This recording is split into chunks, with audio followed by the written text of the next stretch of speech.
वालेकुम students, welcome to my YouTube channel. मैं हूं आपकी होस्ट महजबीन और आप देख रहे हैं मेरा चैनल टेक एकेडमी। हम हमने स्टार्ट की हुई IT 602 की फ़ाइनल टर्म की सीरीज़ फ़ाइनल टर्म प्रिपरेशन के लिए वीडियोस पार्ट 1 मैंने अपलोड कर दी है, तो उसका लिंक भी मैं डिस्क्रिप्शन में दे दूँगी। तो आप जिसने पार्ट 1 नहीं देखी तो पार्ट 1 आप लोग डिस्क्रिप्शन लिंक से जाके अपना पार्ट 1 प्रिपेयर कर सकते हैं। उसमें हमने पेज नंबर 283 तक कवर किया फ़ाइनल का सिलेबस। तो अब 283 से ऑनवर्ड हम नेक्स्ट स्टार्ट करते हैं अपना पार्ट 2 IT 602 का फ़ाइनल टर्म प्रिपरेशन के लिए। तो चलें स्टार्ट करते हैं।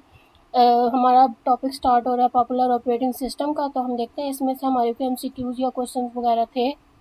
तो एज सच इसमें से इतना कोई नहीं था। यहाँ पे ये MCQs इसके लिए पढ़ लीजिएगा कि कौन से ऑपरेटिंग सिस्टम है और इनके वेंडर कौन कौन से हैं। फॉर एग्ज़ाम्पल ओरेकल का कौन सा था, HP का वेंडर कौन सा है, मतलब HP UX का, और ये जो मैक ऑपरेटिंग सिस्टम है ये किसका बनाया हुआ है। तो ये आप पढ़ लीजिएगा एक दफ़ा, हो सकता है इसमें से कोई MCQs ना आ जाए। बाकी ऐसा इतने रिपीट कोई नहीं होते।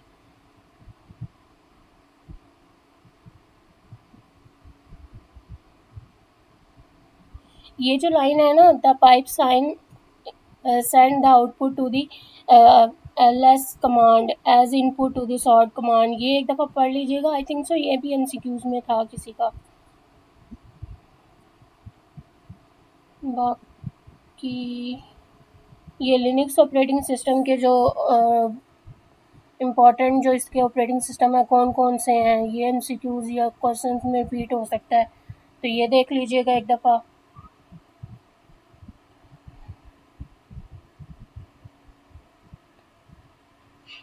विंडोज़, अच्छा जी, in a dash was the first version of in 1992, I think so year given था और आगे डैश थी। In 1992 dash was the first version of window design to run on server पे रन करने वाली फर्स्ट विंडो कौन सी थी, वो थी विंडो NT। ये जो विंडो NT वाला ऑप्शन है ना, ये करेक्ट ऑप्शन था। हाँ जी, ओके। इसमें एक और क्वेश्चन भी था जिसमें उन्होंने विंडोज़ पूछी थी या कुछ इस तरह का क्वेश्चन था, बट अभी शो होता है तो मैं देखती हूँ।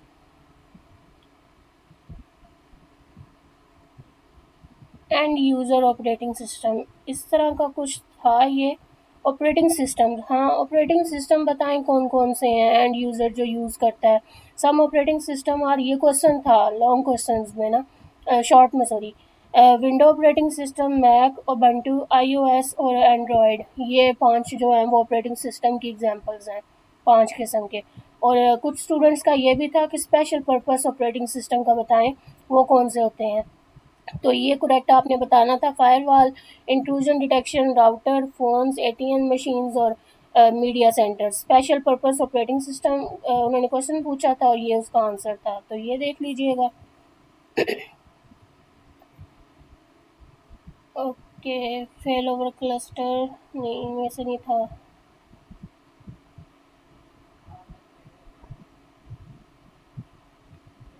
नेक्स्ट वोटिंग, ये था the quorum disk is always assign to one, sorry ये था the dash disk is always assign to one and only one node at a time.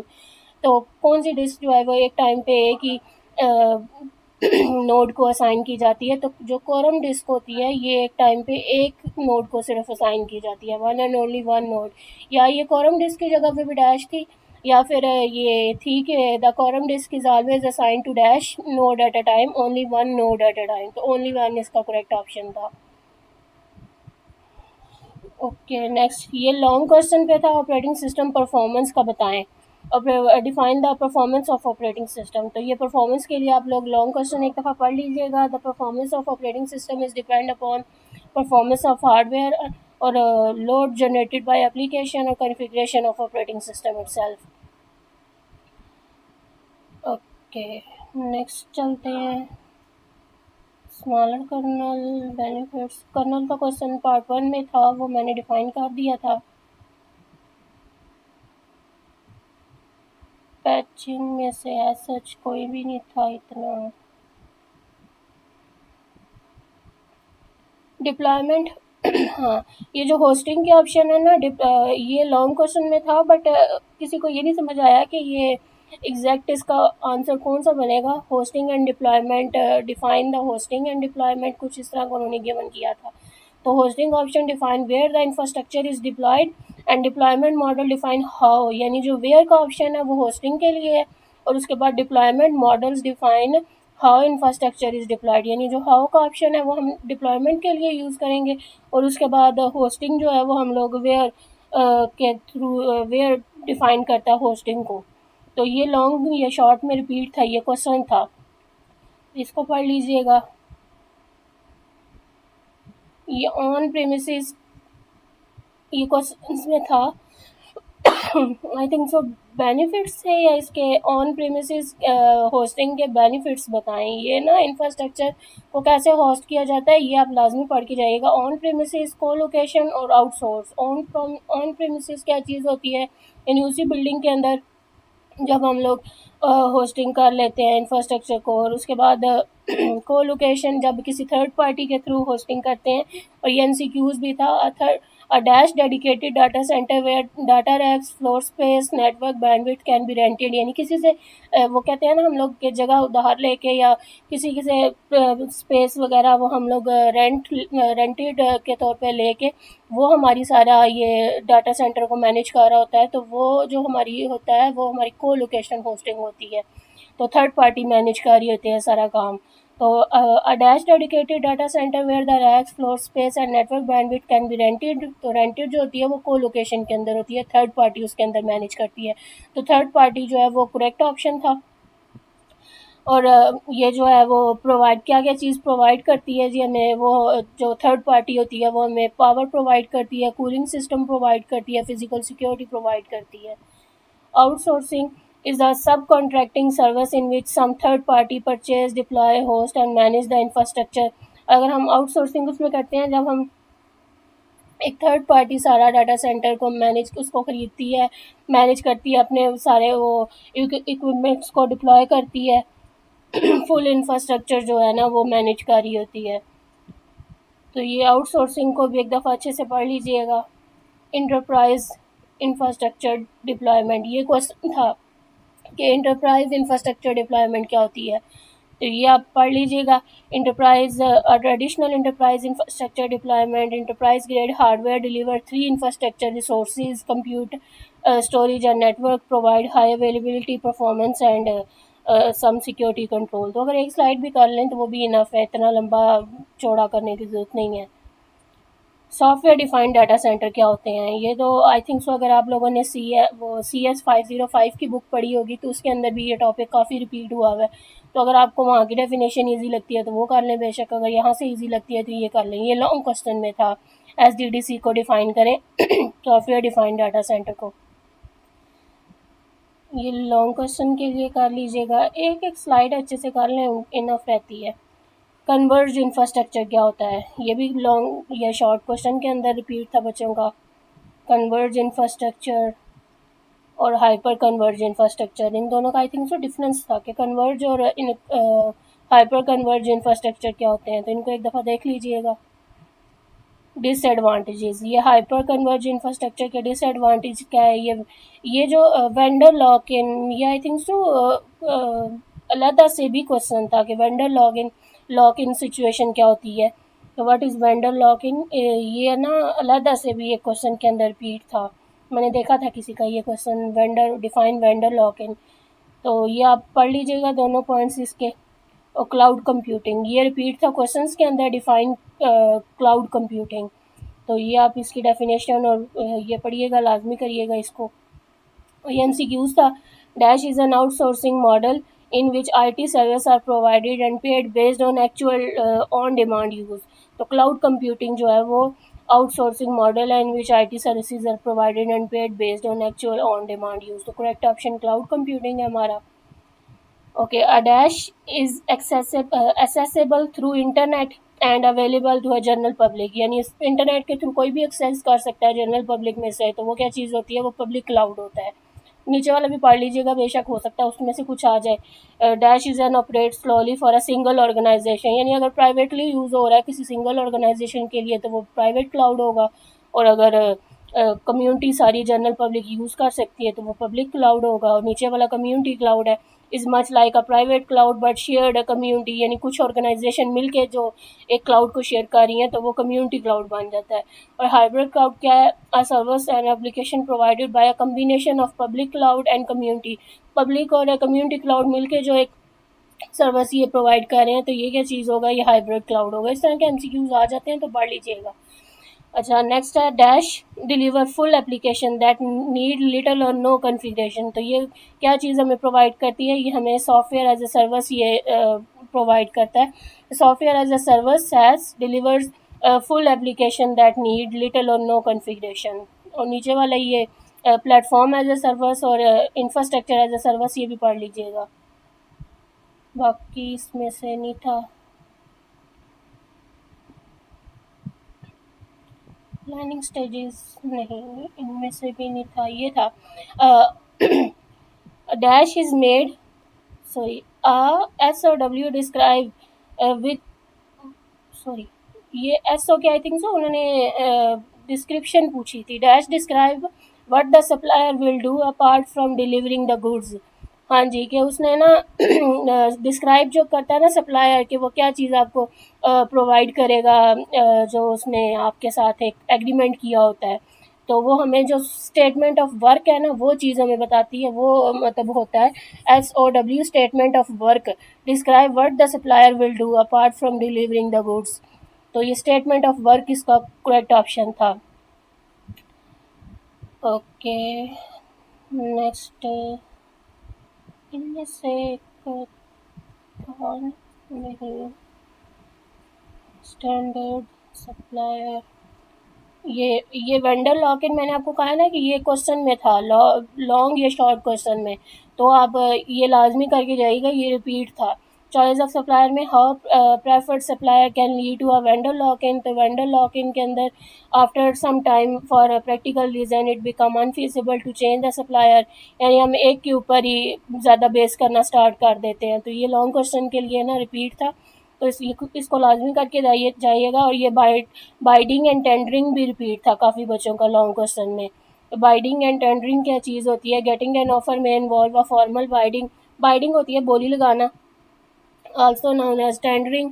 In general bidding process compromises the following step, तो हो सकता है शायद किसी का ये भी पूछा हो कि क्या कौन कौन से स्टेप जो है वो compromise हो जाते हैं। Request for information, short listed, request for proposal and question and clarification. Biding बोली लगाने को कहते हैं।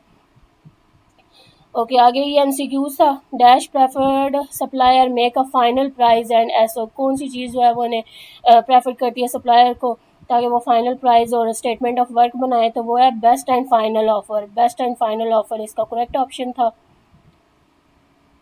Next,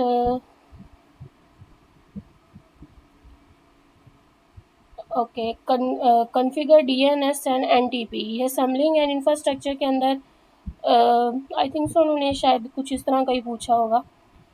configure the infrastructure components के अंदर क्या चीज़ इन्वॉल्व होती है इंफ्रास्ट्रक्चर कंपोनेंट्स को कॉन्फ़िगर करते हुए, तो करेक्ट ये था configure DNS and NTP. NTP, okay. अच्छा जी, ये एमसीक्यूज से dash ensure the infrastructure deliver the required functionality, कि जो फंक्शनैलिटी हमने उससे मांगी थी वही हमें मिली है। इंफ्रास्ट्रक्चर हमें वो डिलीवर, इंफ्रास्ट्रक्चर ने हमें वही फंक्शनैलिटी डिलीवर की है, तो ये हमें कैसे पता चलेगा? फंक्शनल टेस्ट के थ्रू। करेक्ट ऑप्शन था इसका फंक्शनल टेस्ट। ओके, नेक्स्ट है जी dash load stress and endurance test prove the infrastructure has enough resources to run application with the required performance है। किससे हमें पता चलता है कि वो लोड स्ट्रेस और एंड्योरेंस टेस्ट को पास कर रहा है, और उसके बाद वो हमें प्रूफ प्रोवाइड करता है कि जो इंफ्रास्ट्रक्चर है उस हैज़ इनफ रिसोर्सेज, उसके पास इनफ रिसोर्सेज हैं कि वो application with the required performance को उनको रन कर सके एप्लीकेशन को, तो हमें उसकी परफॉर्मेंस टेस्ट करके तो हमें पता चलता है। ये था। ओके जी, नेक्स्ट है dash is a fall back test and disaster recovery test. Fall back test और डिज़ास्टर रिकवरी टेस्ट क्या चीज़ होती है? वो फेल ओवर टेस्ट होता है। फॉल बैक टेस्ट फॉल का फेल कर लें और डिज़ास्टर यानी ओवर, दोनों को मिला के ना ये याद रख लें कि इसका जो करेक्ट ऑप्शन था वो था फेल ओवर टेस्ट। नेक्स्ट ये ये था, ये पूरी स्टेटमेंट गिवन थी at time the existing system is switched off and the new system is immediately put in production possibly after a short data migration run. तो इसको हम क्या कहते हैं? करेक्ट ऑप्शन क्या है माइग्रेशन रन का? तो ये है बिग बैंग। करेक्ट ऑप्शन इसका बिग बैंग था। ओके नेक्स्ट पे चलते हैं। नेक्स्ट इसमें से ये dash provide a structure of setting up IT governance, IT organisation and IT architecture. इन तीनों को स्ट्रक्चर जो है वो कौन सी चीज़ हमें प्रोवाइड करती है? वो प्रोवाइड करता है COBIT, COBIT। और उसके बाद ये जो 34 आईटी प्रोसेसेस में से कुछ प्रोसेसेस उन्होंने पूछे थे, तो वो जो हैं वो ये नीचे 4 प्रोसेसेस गिवन है। Management objectives, associative measures, performance indicators and maturity levels, ये क्वेश्चंस में था। आईटी प्रोसेसेस को डिफाइन करें। आईटी प्रोसेसेस टोटल 34 हैं, लेकिन हमने वहाँ पे 34 तो नहीं ना लिखने होते हैं, तो ये 3-4 अगर आप कर लेते हैं तो इनफ है। ओके जी, full life cycle of IT management क्या चीज़ होती है जी? Full life cycle of IT management, इसको हम ITIL, ये इसका टोटल जो है ना ITIL हमें प्रोवाइड करता है full life cycle of IT management. ITIL की अप्रोच। ओके अच्छा जी, मोस्ट इम्प्लीमेंटेड प्रोसेसेस, वो जो IT उसके हमने 34 प्रोसेसेस देखे हैं ना, 34 हमने सुना है कि जी IT प्रोसेसेस होते हैं, उनमें से जो मोस्ट इम्प्लीमेंटेड है वो ये वाले हैं। बाकी अगर आप वो करें या ये वाले इनमें से कर लें, वो आपकी मर्ज़ी है। अच्छा जी, DevOps is a contraction of dash and dash. ये दोनों डैश गिवन थी, करेक्ट बताना था डेवलपर एंड सिस्टम ऑपरेटर। ठीक है, DevOps किसकी कॉन्ट्रैक्शन है जी? डेवलपर की और सिस्टम ऑपरेटर की। ये करेक्ट ऑप्शन था। उसके बाद सिंपल नेटवर्क मैनेजमेंट प्रोटोकॉल के अंदर डैश कैन बी, ये जो SNMP है ना, ये इसका स्टैंड है, सिंपल नेटवर्क मैनेजमेंट प्रोटोकॉल। और MCQ शायद ये था, dash can be use to remotely change and update configuration and to collect statistics and performance information. क्या चीज़ यूज़ होती है remotely change and update configuration के लिए और collect statistics and performance information के लिए? इसके लिए हम SNMP को यूज़ करते हैं, यानी system network management protocol. Okay next ये क्वेश्चन था, define capacity management. Capacity management के अंदर आप इसकी ये डेफिनेशन कर लें और उसके बाद इनपुट क्या चाहिए होती है। ये इतने ज़्यादा लंबे पॉइंट करने की ज़रूरत नहीं है, बट देख लीजिएगा फिर भी एक दफ़ा। डी टैप क्या चीज़ होती है? डी टैप इन्वायरमेंट, ये लॉन्ग क्वेश्चन के अंदर था। Define D tap. ये डी टैप जो है ये स्टैंड होता है D for development, T for test, A for acceptance, P for production. D tap environment ये लॉन्ग क्वेश्चन था, मुझे अच्छे से याद है, ये लॉन्ग क्वेश्चन में था और काफ़ी बच्चों का ये रिपीट था, तो याद भी लाजमी करिएगा, ये मोस्ट इंपॉर्टेंट है। डी यानी डेवलपमेंट, यानी न्यू सॉफ्टवेयर डेवलप करेंगे, एग्जिस्टिंग सॉफ्टवेयर को मॉडिफाई करेंगे, फिर उनको टेस्ट करेंगे। T फॉर टेस्ट है। A फॉर एक्सेप्टेंस है, यानी software is accepted by delegation of user population.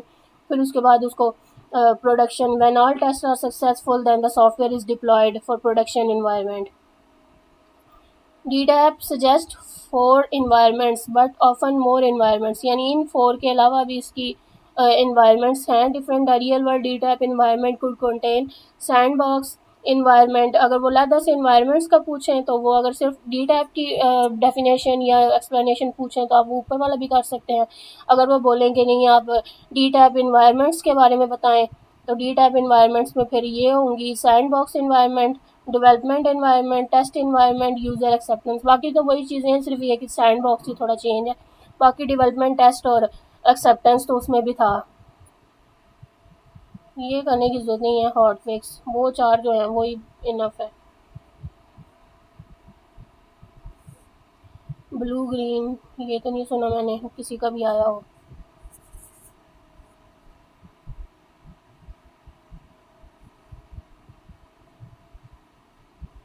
Clean up नहीं था। ये जो अब लास्ट वीक स्टार्ट हो रहा है ना, वीक 8 आई थिंक सो, ये मोस्ट इम्पॉर्टेंट है लॉन्ग क्वेश्चंस के लिए। काफ़ी सारे बच्चों के इसमें से लॉन्ग क्वेश्चंस आए हैं, और ये सबसे पहला जी डिफाइन एथिक्स है। ये क्वेश्चंस के अंदर था, शॉर्ट में था शायद, डिफाइन आईटी इंफ्रास्ट्रक्चर एथिक्स या डिफाइन एथिक्स। ये आपने लाजमी करना है। ये इसके अंदर उन्होंने पूछा हुआ था। हाँ, एथिक्स फॉर आई मैंने आपको कहा है ना ऊपर के, ये आया हुआ था लॉन्ग में कि define IT infrastructure, ethics for IT infrastructure and some key consideration of IT infrastructure. तो ये आपने लाजमी करके जाना है, और इसको भी लाजमी पढ़ना है। ये एमसीक्यूज़ या शॉर्ट में पूछ सकते हैं।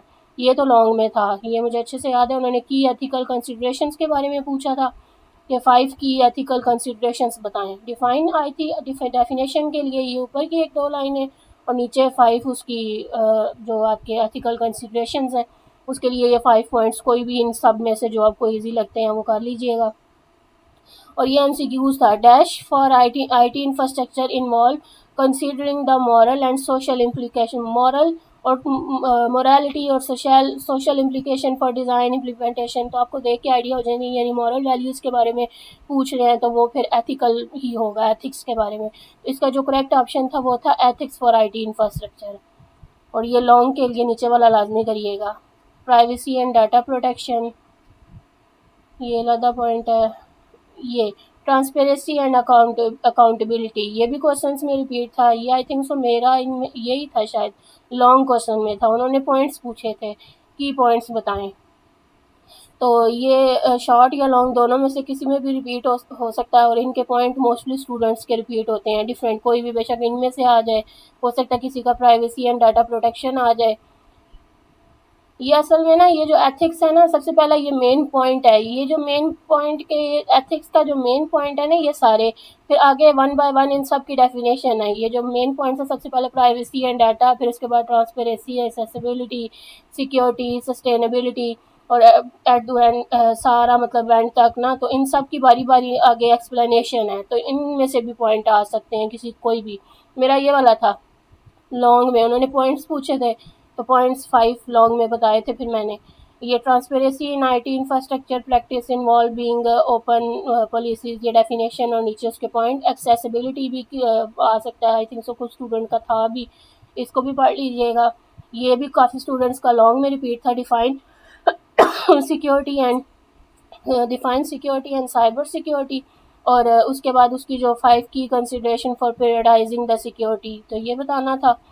ये भी लाजमी कर लीजिएगा। ये अगले पॉइंट भी जितने भी हैं, और ये था उसमें एमसीक्यूज़ में भी था, लेकिन लॉन्ग में भी आ सकता है, पॉइंट्स पूछ सकते हैं वो। तो ये जो essential aspect of dash is an essential aspect of ethical IT infrastructure management. तो सारा ये लाइन गिवन थी। तो इसका जो करेक्ट ऑप्शन था ना, वो था कि इंटेलेक्चुअल प्रॉपर्टी जो होती है ना, dash protect the creation and innovation of individual and organization. तो इंटेलेक्चुअल प्रॉपर्टी राइट्स जो हैं वो प्रोटेक्ट करते हैं। एआई एंड ऑटोमेशन, इसको भी देख लीजिएगा। ये जो है, ये वाला लॉन्ग क्वेश्चंस के लिए ना, ये वीक बहुत ज़्यादा इंपॉर्टेंट है। Prioritising the need, experience and feedback of user and stake holder, तो ये किस में है, ये ह्यूमन सेंटर डिज़ाइन। ये लॉन्ग क्वेश्चंस में भी बच्चों का आया हुआ था, ह्यूमन सेंटर डिज़ाइन HCD। ये पीरियडाइज करता है ह्यूमंस की, यूज़र्स की नीड, एक्सपीरियंस, फीडबैक, और स्टेक होल्डर्स की नीड्स, एक्सपीरियंस और फीडबैक के बारे में। इसके ये पॉइंट्स भी लाजमी पढ़ लीजिएगा। एथिकल डिसीजन मेकिंग, ये भी आई थिंक सो कुछ का रिपीट हो सकता है। तो ये हो गया हमारा फाइनल का पार्ट सारा कंप्लीट। तो मैंने अपनी तरफ से कोशिश किया कि मैं हर चीज़ कवर कर सकूं, फिर भी अगर कोई चीज़ रह गई हो तो मैं माज़रत चाहती हूँ। बाकी आई होप सो आप लोग अगर इन वीडियोस को दोनों को पार्ट 1 और पार्ट 2 दोनों को अच्छे से कर लें तो आपका फ़ाइनल बहुत अच्छे से हो जाएगा। और बाकी भी अगर कोई चीज़ समझ नहीं आती आपको तो आप कमेंट सेक्शन में पूछ सकते हैं, और अगर मज़ीद किसी सब्जेक्ट की वीडियोस चाहते हैं तो भी मुझे मेंशन कर दीजिएगा। और तब तक के लिए अल्लाह हाफिज़, और बेस्ट ऑफ लक आपको आपके फ़ाइनल एग्ज़ाम के लिए।